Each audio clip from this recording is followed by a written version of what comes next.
Salut! Aujourd'hui, j'ai l'immense plaisir de vous accueillir dans le Journal de l'Ado pour une nouvelle émission sur Tandem TV.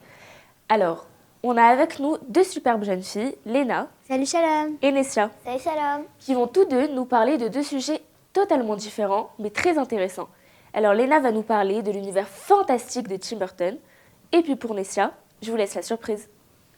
Salut tout le monde, et si j'ai décidé aujourd'hui de vous parler de Tim Burton, c'est parce que qui n'a pas adoré Charlie la chocolaterie? J'ai eu la chance de voir ce film, et c'est ce qui m'a donné envie de rentrer dans l'univers fantastique de Tim Burton. Tim Burton, c'est un réalisateur américain qui a créé les films Charlie la chocolaterie, Édouard aux mains d'argent, Alice au pays des merveilles, et encore beaucoup plus de films. Il est né dans les années 50 et a grandi dans la banlieue de Los Angeles. Il a commencé à se faire connaître dans les années 80. Alors je ne sais pas si vous avez déjà été à Los Angeles. Tout est carré, propre, calme. Et peut-être que justement, l'enfant qu'il a été a eu envie d'autre chose. C'est ce qui l'a guidé plus tard dans les années 80 vers les studios Disney. Disney, c'était la féerie, la magie, les premiers dessins animés qui ont porté les enfants. Il a même eu la chance de collaborer sur le dessin animé Rox et Rookie, qui l'emmenait plus tard à développer une passion pour les monstres et animaux en tout genre. Les animaux qui ne cessent d'humaniser tout au long de ses films. Tim Burton, c'est l'un des réalisateurs qui a le plus été récompensé au cours de sa carrière, notamment pour la présence du 63e Festival de Cannes, un Lion d'Or au Festival de Venise, ou encore par plusieurs expositions au MoMA de New York. Il a également beaucoup de courts et longs métrages, beaucoup plus sombres et angoissants. Et en plus de ça, Tim Burton a pour particularité de sculpter tous les personnages de ses dessins animés lui-même. Mais dis-nous Léna, qu'est-ce qui te plaît toi dans les films de Tim Burton? Alors moi, c'est sans doute cet univers fantastique. Ces châteaux hantés, ces forêts calmes, toutes ces ruelles sombres, ces falaises mortelles, ou bien ces animaux vivants et sympathiques, mais encore tous ces animaux qui, au premier abord, ont l'air effrayants, mais qui sont au final les plus attachants. Chaque détail me fascine et rend chaque film encore plus captivant.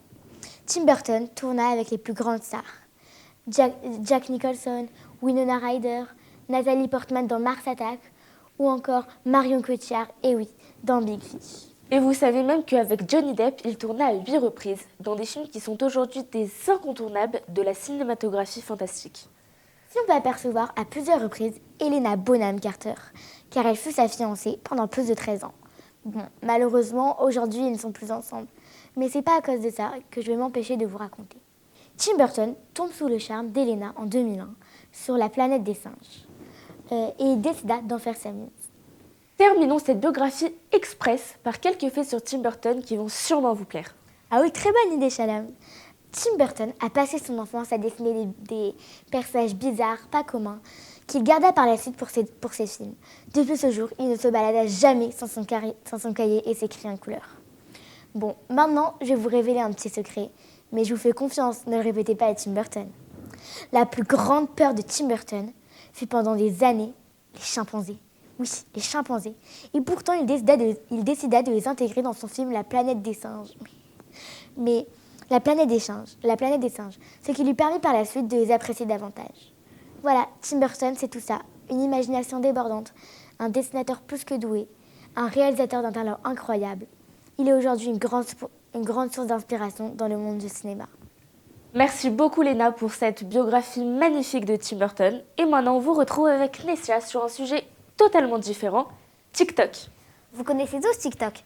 C'est une application créée par un jeune chinois en 2016. TikTok, c'est l'application préférée des 8-13 ans. Tout est possible pour faire des vidéos sur cette appli. On peut voir et refaire des chorégraphies, des danses, seul ou à plusieurs. On peut faire des sketchs courts, on peut faire des challenges, on peut faire des essais make-up, on peut faire des recettes, on peut même faire des vidéos en lip-sync. Mais Nessia, qu'est-ce que c'est le lip-sync? Lip-sync, c'est un doublage sous-titré ou non. Le tout se déroule en très peu de temps, maximum 15 secondes. TikTok, vous l'avez compris, ça permet d'échanger des vidéos, de suivre des comptes. Son plus, c'est quand même les vidéos musicales. Les utilisateurs chantent en playback sur des chansons connues. Mais comment est-ce qu'on fait pour poster une vidéo sur TikTok? Il te suffit d'enregistrer une vidéo en direct, puis de la modifier depuis ton téléphone. Tu peux ajouter du son, des filtres ou des effets pour un clip canon. Une fois fini, tu peux la poster avec un message ou alors ne pas la poster, la garder pour toi. Faut savoir que TikTok a quand même plus de 500 millions d'utilisateurs partout dans le monde. TikTok, c'est de la pure création. Il n'y a pas de news, pas d'articles uniquement de la création. Mais bon, Nessia, faut avouer que quand même TikTok, ça a des effets très dangereux. Oui, beaucoup de psychologues conseillent aux parents d'interdire TikTok si nous n'avons pas encore 13 ans. Déjà, il y a des gens dangereux qui peuvent nous harceler, donc il faut faire très attention. En plus, le fait de se filmer, de se filtrer, ça enlève le naturel. Et ça peut nous complexer car on ne s'aime plus au naturel. On s'aime avec des filtres. C'est le même problème avec Instagram. Aussi, on veut faire comme les autres, les copier.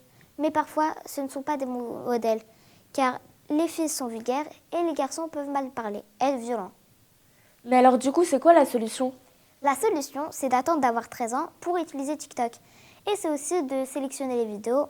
On peut par exemple choisir des chorégraphies, pas vulgaires, des belles chansons, des recettes, des tutos de maquillage, des challenges sympas. Et puis, il faut que nos parents contrôlent notre TikTok. Car ça nous permettra de prendre beaucoup de temps car on en prend trop sur notre téléphone. Voilà, alors j'espère que ça vous a plu. Alors merci beaucoup Nessia et Léna pour cette émission géniale qui, moi, pour ma part, m'ont énormément intéressée. J'espère que pour vous aussi. Et on vous retrouve très bientôt pour une prochaine émission dans le Journal de l'Ado sur Tandem TV. Au revoir. Bisous, bisous, bye bye.